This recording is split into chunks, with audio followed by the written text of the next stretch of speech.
어렸을 적 이야기야. 과거 나는 청주 모 동네의 무심천 근처에서 살고 있었어. 때문에 무심천에 놀러 가는 일이 많았는데 어느 날인가 내가 무심천에 빠진 모양이야. 사실 잘 기억은 나지 않아. 당시 6살이었던 데다가 이틀 전 비가 내려 물이 좀 불어있던 터라 한참을 떠내려갔었다고 했어.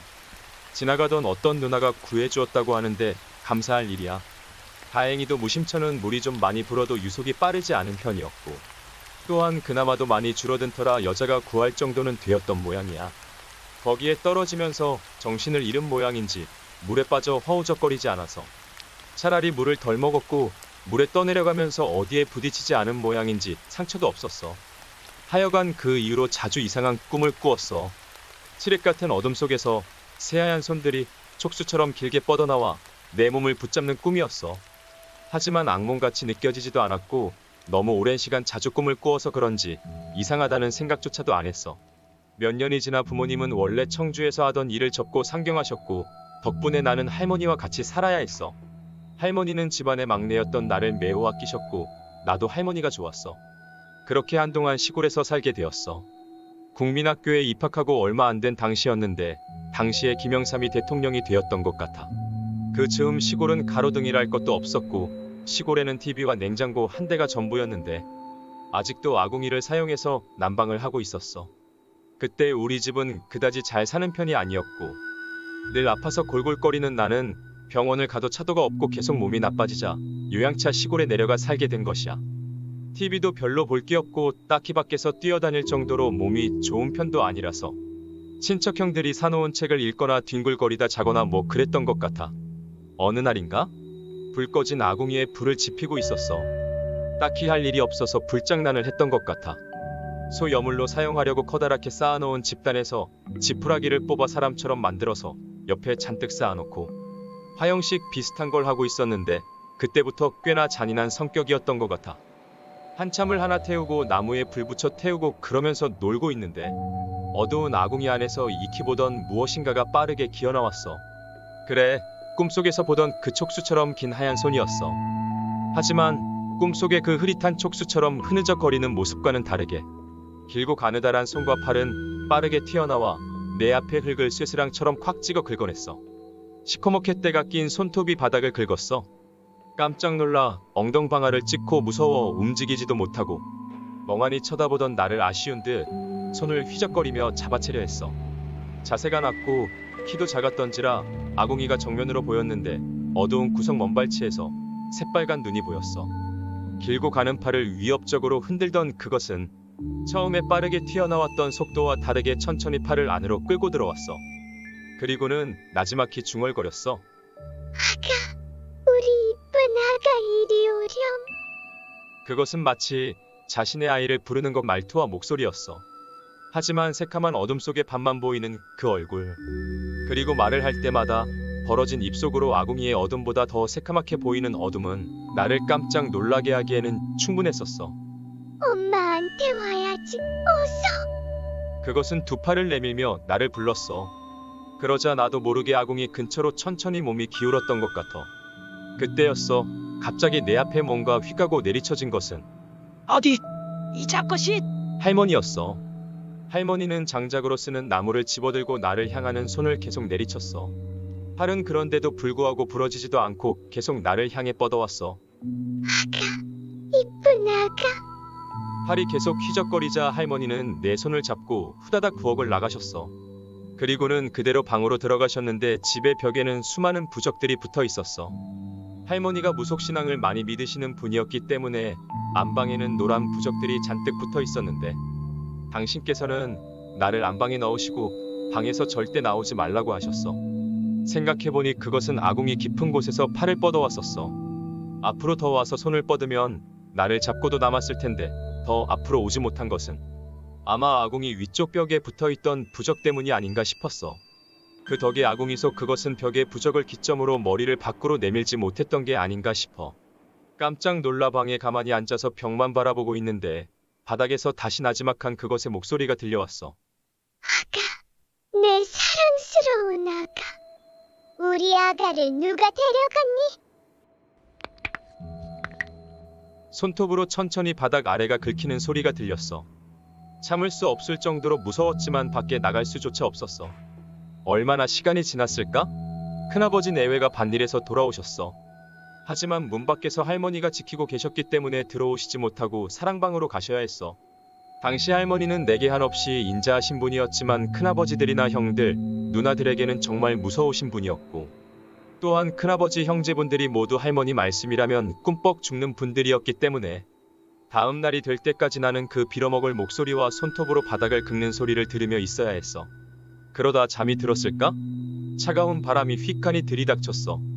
초겨울 차디찬 날씨에 아궁이에 불까지 넣지 않아서 얼음장 같은 바닥에서 새우잠을 자던 나는 화들짝 놀라 눈을 떠서 신새벽 색동옷을 입은 아줌마가 서 계셨는데 머리는 5대5로 갈라 동백기름으로 깔끔하게 마무리하고 얼굴은 하얗고 입술을 새빨갛게 칠해놓았었어.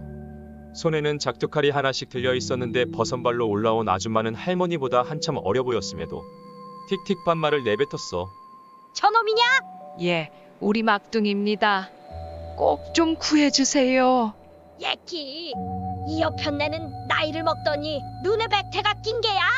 귀한 손주라며 어떻게 저지경이 되도록 놔둔 게야? 예? 이년아! 저놈 봐라 저놈! 온갖 잡것들이 잔뜩 붙어서는 진기를 쏙 빼쳐먹고 앉아있는데 이년은 눈깔이 어찌 병신이면 애가 저지경이 되도록 몰라봐. 이년 처녀적에는 좀 영특하다 싶더니 나이를 처먹더니 누만기가 든 게야? 딱 봐도 아줌마는 40대, 50대? 화장을 너무 짙게 해서 잘은 모르겠지만 그 정도로 보이고, 우리 할머니는 당시에 칠순을 넘기신 분이었는데 꼭두 새벽부터 찾아온 아줌마는 마치 할머니를 어린애 대하듯 하고 있었어. 어릴 적 하는 것이 정말 할머니가 어렸을 적부터 보아온 사람인 것처럼 보였고, 할머니 역시도 그렇게 그 아줌마를 대접했어. 아줌마는 무쇠로 만든 작두칼을 들어 대들보에 꼽더니 일단 저놈한테 붙은 잡것들부터 다 떼어내고 그 다음에 저 빌어쳐먹을 년을 집어넣어야지. 어디 돼지년이 산 새끼를 지혜 새끼라고 잡아가려는 게야? 라고 크게 소리치면서 방 안으로 들어왔어. 난 이상하게도 아무리 잠을 짜도 눈이 뻑뻑하고 피곤한 게 늘상 힘들었는데 아줌마가 다가오자 정신이 번쩍 들면서 처음으로 맑은 정신으로 돌아오는 것 같았어. 하지만 그럼에도 불구하고 바닥에서는 나지막히 그것의 목소리가 울리고 있었는데 그 소리는 어제와는 다르게 마치 울부짖는 것처럼 들려왔어. 돌려줘, 돌려줘. 내 아이야. 내 아이를 돌려줘. 그리고 바닥을 긁는 소리는 더욱 빨라졌고 금세라도 땅을 뚫고 기어나올 것만 같았어. 아줌마는 그런 소리가 들리는지 안 들리는지 내 몸에서 뭔가를 잔뜩 떼어내는 신용을 했어. 대부분 등에서 떼어냈는데 떼어낼 때마다 진짜로 몸이 편해지는 그런 기분이었어. 나이가 나이인지라 그리고 당시 상황이 어떻게 돌아가는지도 판단 못하는데 그런 행위에 플라시보 효과를 느낄 정도는 아니었던 것 같아. 실제로 그 아줌마가 심령술에 뭔가 조예가 깊은 사람이 아닌가 하는 생각이 들었어. 하여간 아줌마는 그렇게 내 몸에서 뭔가 떼어내는 신용을 잔뜩하며 이것들 뭐 일이 많이 붙어있어? 물귀신 놈들! 이놈이 죽을 놈처럼 보이냐? 여긴 물도 없어. 소리치고는 바닥에 뭔가 떨어져 있다는 듯 주섬주섬 주워들고 밖으로 나갔어. 그리고는 분홍색 보자기에 담는 신용을 하고는 저고리에서 노란 부적을 몇 장 뜯어 보자기에 같이 집어넣고 마당에 들고 나가 태워버렸어. 아줌마는 그렇게 보자기가 전부 다 탈 때까지 뭐라고 보자기 앞에서 계속 중얼거리다가 다시 내게로 돌아와 내 손을 붙잡고 부엌으로 갔어. 이년아! 내가 말했지! 부엌에 어린 사내 새끼들 들어가지 못하게 단속하라고. 정신 말짱한 녀석들도 헛것이 보일 정도로 악독한 년인데 어렸을 때 물에 빠져 뒤질 뻔하고. 참고로 내가 물에 빠졌다는 건 할머니도 몰랐고 나도 이 아줌마한테 말한 적 없었어. 온몸에 잡것들이 잔뜩 붙은 애새끼가 들어오니 천연이 지랄을 하는 거 아니여. 아줌마는 할머니한테 호통을 치고는 나를 아궁이 앞에 앉히면서 말했어. 앞에 보이냐? 네. 천연도 보여? 여전히 그것도 내게 너무나 잘 보였어. 하지만 이상하게도 이번에는 손을 뻗지 못하고 주저주저하고 있었어. 하지만 모정의 승리인 건지 뭔지 그것은 다시 우리 아이, 사랑스런 내 아이. 라고 하며 손을 뻗어왔어. 그러자 아줌마는 하나 남은 작두칼로 그것의 길고 왕성한 두 팔을 퍽 내리치며 소리쳤어. 참년, 돌아가. 그러자 진짜 팔이 푹 잘려나가며 그것은 미친 듯이 소리 질렀어. 잘 들어. 전혀는 어차피 이 밖으로 못 나온다. 그리고 어린애가 아니면 전현이 접근할 일도 없을 거야. 팔이 쏙 들어가 씩씩거리며 자신을 쳐다보는 귀신을 바라보던 아줌마는 잘려나간 2개의 귀신팔을 들더니 이번에는 작은 관을 꺼내어 그 안에 집어넣고 닫아버렸어. 그리고는 노란 부적을 붙이고 금줄로 칭칭 동여맸어. 팔을 잘라냈으니 나중에 또 애들이 들어와도 전현이 손을 쓸 수는 없을 게야. 벽에 붙은 부적만 안 떨어지게 잘해도. 라고 말했어. 그렇게 공포스럽던 시골에서의 나날은 지나갔어. 그리고 나중에 알게 된 사실이지만 시골 형들도 부엌에 들어가면 크게 혼이 났었다고 했어. 하지만 형들과 내가 나이 차이가 많이 났고 할머니도 슬슬 그것에 대한 기억을 잊은 데다가 실제로 형들은 부엌에 들어가도 그것을 본 적이 단 한 번도 없었고 할머니도 증조할머니한테나 구전으로 들은 얘기라서 나에게 주의를 주는 것은 잊었던 모양이었어. 아궁이 속 그것에 대해서는 할머니도 말해주지 않으셨고 큰아버지분들이나 아버지, 친척형이나 누나들도 전혀 모른다고 했어. 그리고 몇 년 뒤 할머니가 암으로 집은 허물어졌어. 예쁜 양옥집이 만들어졌기 때문에 아궁이도 없고 귀신도 없었어. 당시의 기억은 이제 나 혼자만이 간직한 기억이 되었고 간간히 잠이 안 오면 재미로 해주거나 놀려줄 때 가끔 하는 얘기가 되어버렸어. 벌써 20년도 더 된 이야기야. 하지만 내가 이렇게 글을 쓰게 된 이유는 밤이면 찾아와 뒤에서 날 천천히 끌어안는 그것 때문이야. 우리 아기, 엄마가 왔어. 우리 아가 엄마 보고 싶었지. 엄마랑 가자. 엄마랑 가자. 그것은 그리 말하며 내 목을 조르고 싶어 했어. 하지만 팔이 없어서 내 목을 조르지 못하는 것 같아. 다행인 일이야. 그러나 지금도 내 뒤에서 나를 자신의 아이라 부르며 내 목을 조르고 싶어하는 그것이 이상한 말을 하기 시작했어. 너덜거리는 하얀 소복의 새하얀 몸뚱아리, 뱀처럼 긴 목 팔뚝 관절 앞부분이 전부 잘려나간 길고 앙상한 팔. 그것은 나를 내려다보며 그동안과 다른 말을 하기 시작했어. 그년이 죽었으니 이제 엄마 팔만 꺼내면 돼. 우리 아가 조금만 기다려. 그 아줌마를 찾다가 남긴 이야기야.